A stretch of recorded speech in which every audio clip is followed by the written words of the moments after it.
day in Black baseball history with your host, Phil Dixon. Phil S. Dixon is what I go by in case you want to look me up on the internet and see how authentic I really am. Okay. So I just love coming to you and talking about this history. So today we're going to talk about some things that happened on December the 23rd. So this is the December 23rd, 2025 edition of This Day in Black Baseball History. Guys, if you're joining me, go ahead and um, feel free to put your comments in, intelligent comments, of course, and also subscribe if you want to come back and listen to more, or if you want to know when I'm on live, that kind of thing. Just go ahead and subscribe. And also, I do want to thank everybody who may be joining me later on for being supportive of this broadcast. We're fairly new. We're going into, I think, our fifth or sixth month. And so we're picking up subscribers along the way, but we're dropping an awful lot of information. And so I hope you're enjoying that. So without further ado, let's get right into it. So let's go to December the 23rd, 1885. Man, we're going way back today. So Bruce Franklin Petway is born in Nashville, Tennessee. Have you ever heard of Bruce Petway? I tell you what, Ty Cobb heard of him because he threw him out, I think, 3 times in a game down in Cuba. And Cobb said, I'll never play against those guys again. Of course, he never did.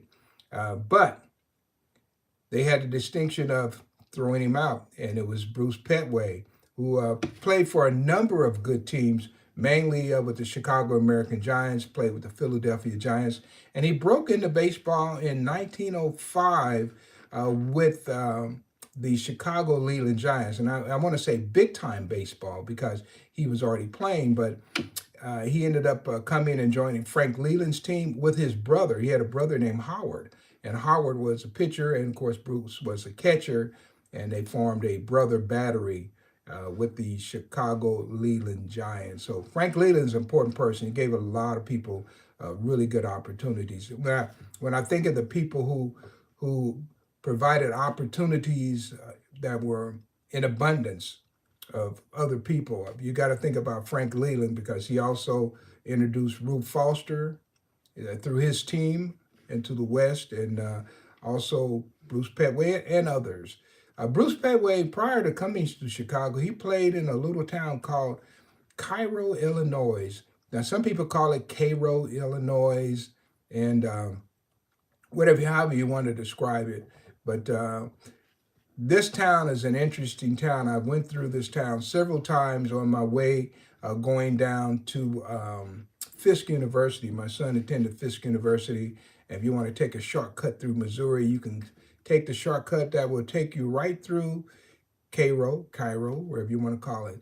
And the interesting thing is, this is almost like a ghost town. The town has some of the most amazing history, but it's almost all died out. And when you go through there, man, you kind of debate if I want to stop there. So if you go look it up, go look this up. And it's spelled like Cairo in Egypt. And look that up and take a look at some of the pictures from this town. It's a really fascinating place. And I know of at least 3 baseball players. There was a guy named, I think his name was Bradford. And he was killed by lightning, I think maybe 1909. And he was from Cairo, whatever you want to call it. And then there was another guy, I think his name was McAllister, who played in the Negro League in the 1930s, 40s, who was also from there. I think he's buried there. I'm not sure where Bradford is buried. Of course, Bruce Petway is buried in Chicago, but he did play there. So just a little sideline. And this is kind of stuff you really can't get if you're going out to AI, trying to get your information. Man, I can give you some stuff that I've learned over my 45 years of being a baseball historian that'll really throw you. And it'll throw AI. So that is kind of some of the history. So somebody's saying, Phil, I did a short video dedicated to you, and I appreciate your channel. So this is Brock. Let's see, I guess is it broccoli from St. Paul? Yeah, hey, I'd like to know how I can get that and take a look at it. All right, I appreciate that. And hey, without you guys, I'd just be talking to thin air because you guys have really supported me through all of these years and given and people that are baseball fans in small towns. People say, why do you go to such small towns? And I have actually toured in places that I thought if there was a baseball story to be told there, I wanted to go there. So I've been to some small places. I think in Minnesota, I did go to Pipestone, Minnesota, years ago. Pipestone, um, and that's when I began to dig through the story of a guy by the name of Dave Brown, who actually was wanted in New York for a murder, and he ended up changing his name and playing under the alias of Lefty Wilson up in that part of the country. And that's when I was doing research on that. Me and a guy by the name of Dave Kemp were the ones who bought out that history. And then I had some help with George Giles, who also played against Dave Brown, who was one of the people who kind of leaked that information to me. Now, if you go outside and you look, it's widely dispersed, but it had to start somewhere. And those two people and myself were the ones who really rolled out that information on Dave Brown, who he was. So yeah, Pipestone. I was at St. Cloud, Minnesota, many years ago, and talked about Lou Brock and the St. Cloud Rocks, and also been to Minneapolis, but it's been a number of years. So hopefully 2026 or 2027, they can get me back there, and I look forward to it. It's a great area up there, and but just make sure that I get there in the summertime. I don't think I want to come there in the winter time. All right, okay, all right. Let me keep on going. And by the way, Bruce Petway is not inducted into the Tennessee Sports Hall of Fame, which I think is a damn shame. Because not only is Bruce Petway two good, really good catchers, Larry Brown is the other one. Neither one of them are in that Tennessee Sports or Baseball Hall of Fame, and that is something that I am going to work diligently on to try to change. All right, and there's some other people who are already doing that as well. All right, so okay, so let's go to a little tricky something here. This is December the 23rd, 1906. The Chicago Union Giants indoor baseball team was crushed in a 20-6 defeat to the Joliet team at the local Armory Hall. Did you know they had indoor baseball at the turn of the century? Man, people love baseball. They're going to play it year round if they can. So a crowd of 250 people paid their way into the Armory to see the game. And let's see, what we have here. Warfield, first name unknown, catcher for the Union Giants, hit a home run. Now, I don't know how you hit a home run in indoor baseball. I don't even know how big this place was, but just know indoor baseball was the thing around the turn of the century, and especially around Illinois. So Gil Feather, first name also unknown, pitcher for Joliet, struck out 14 of the Union Giants batters. So there's a little great history there. Somebody could probably write a great book on indoor baseball. I don't know if it's ever been done, but I don't think I'm going to do it, but somebody could do that. All right. All right, let's go to December 23rd, 1909. We have Thomas, middle initial A, Pistol Pete Albright is born in Crockett, Texas, and he was a star pitcher for the Denver White Elephants. He used to give the Kansas City Monarchs trouble when they would come up there and play the Denver White Elephants. And he also had a little brief tenure, I think, in the Eastern Color League as well. Pete Albright, he died in 1986. Now, the interesting thing about Albright, I can't remember. I'm going to go ahead and pull my notes. I have a file on all these players that I interviewed through the years. But I either interviewed Albright or his wife, one or the other. I can't remember who it was. Just got too much in my brain here. But yeah, Pistol Pete Albright. Man, some of these nicknames were outstanding, you know. So that's one, Pistol Pete. Pistol Pete. Now, when I was growing up, we had a Pistol Pete Maravich. Baby, hey, how about this? This guy preceded that other Pistol Pete by generations. Pistol Pete Albright. Yeah. Denver White Elephants. That's a great name. And they worked out of the Five Points district in Denver. And I've been to Denver and spoken in the Five Points area there. All right. Okay, let's keep it going here. And I talked about this story a few days ago. Jess Cannonball Jackson, who was murdered there in Dubuque, Iowa.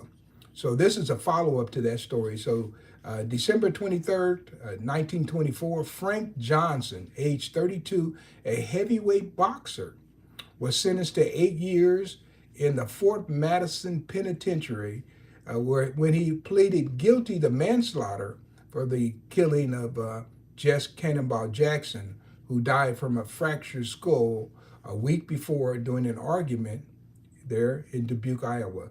Had the pleasure of going to Dubuque. Dubuque is a great little city. Interesting there. I spoke at the Carnegie Library years ago, and there's still some cities that still have their original Carnegie Library. And there's a great history because Carnegie wanted to build all of these libraries across the country. And so there are many cities who took him up on the offer, and their first library was a Carnegie Library. I think the last Carnegie Library I spoke at was actually this year. Yeah, it was this year, earlier in the year. I spoke at the Carnegie Library in Girard, Kansas, when I went down to speak on Frank Wickware. Yeah, and these are beautiful old libraries, well constructed, and it's part of our Americana history. So, all right. So if anybody's joining me and you like what I'm doing, go ahead and hit that subscribe button. We're going to keep on going. And if you're joining me, let me know where you're joining from. That's always important. All right. Okay. So let's keep on going. And I just talked about this guy.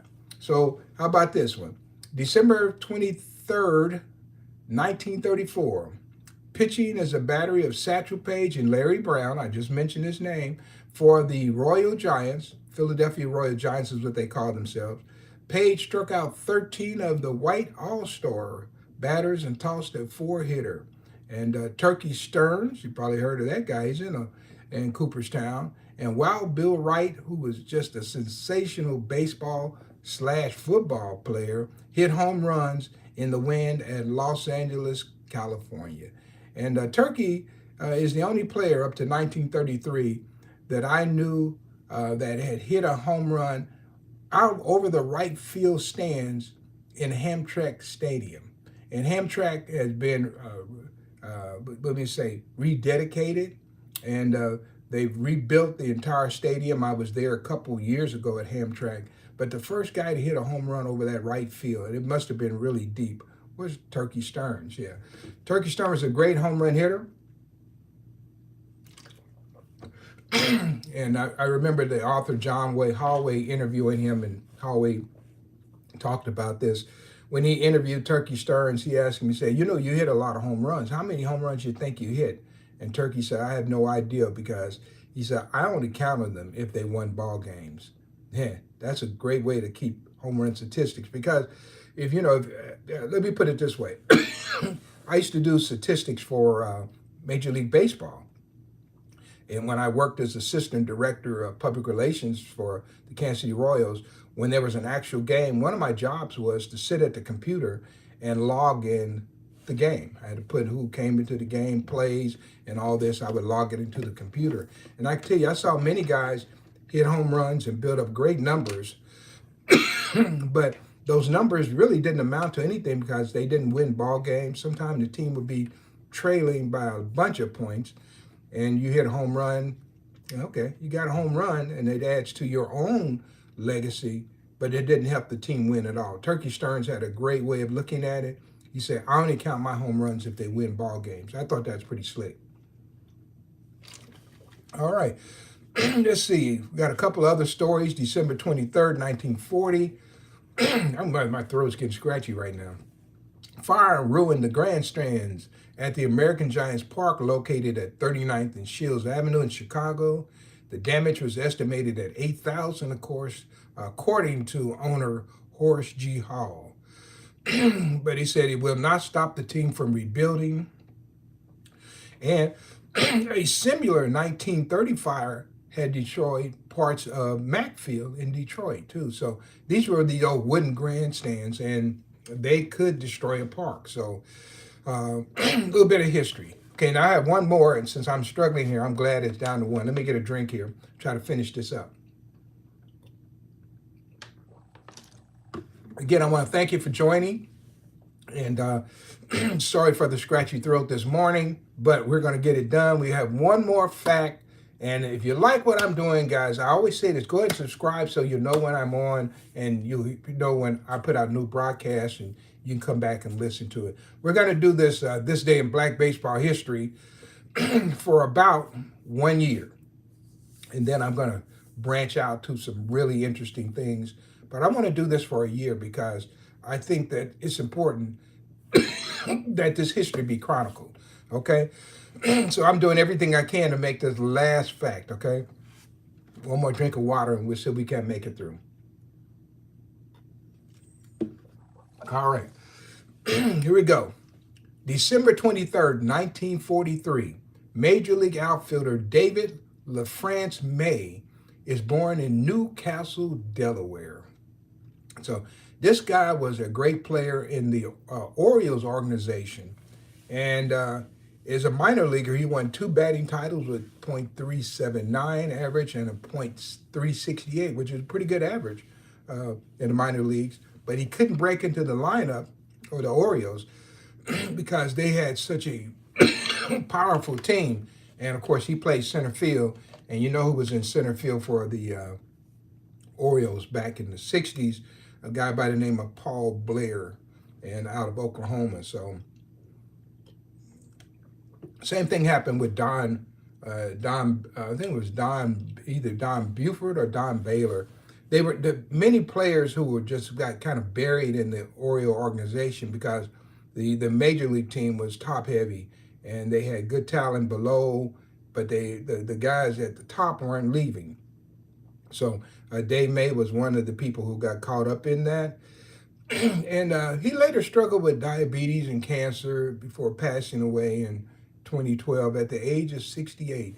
And sometimes I think about this because right now I'm 69. I started doing and conducting this Black baseball history at age 23. Been doing this for a long time. And I remember going to the Royals clubhouse back in 85, 86, 87, 89. And the guys are my age. I'm writing articles about the guys who are my age. And now many of these players have passed away, and I start looking at their ages, and I'm just happy to be here to be able to talk about this history. I'm not talking very good right now, but I'm struggling with a scratchy throat for some reason right at the end of the broadcast, but we're going to make it through. I will say probably one of the most interesting things about Dave May, and if you want to remember this, it becomes a great trivia question. He was the one that was traded from Milwaukee, okay, the Brewers, to get Hank Aaron back to Milwaukee so he could finish his career in Milwaukee. And that was Dave May who was involved in that trade. And so a little trivia question for Dave May. So hopefully I got that one right. So guys, since I'm struggling here, and some of you still here, I'm going to go ahead and check out. But I do want to thank you for joining me this morning. This has been the December 23rd, 2025 edition of This Day in Black Baseball History. And I will be back again, and hopefully with a clearer throat, and to do another broadcast. And I'm looking at tomorrow. It's going to be Christmas Eve. A lot of good stuff happened on Christmas Eve, and even greater things happen on Christmas Day. So, so anyway, guys, that does it for me. I'm going to go ahead and nurse this scratchy throat. And here in Kansas City, we've got, believe it or not, 50 degrees yesterday, and on Christmas, it's supposed to be one of our most warmest Christmas ever. And it's going to be right at 70 degrees. So that will probably keep me with the scratchy throat as this weather keeps bouncing back and forth. So thank you, guys. I want to thank you for joining, and you have a nice day. And this concludes the December 2025 edition of This Day in Black Baseball History. And thank you for bearing with me. Yeah, okay? So in case you're listening to this rebroadcast or whatever, thanks for bearing with me. The last part I had to struggle through, okay? Thank you. You have a nice day. Bye.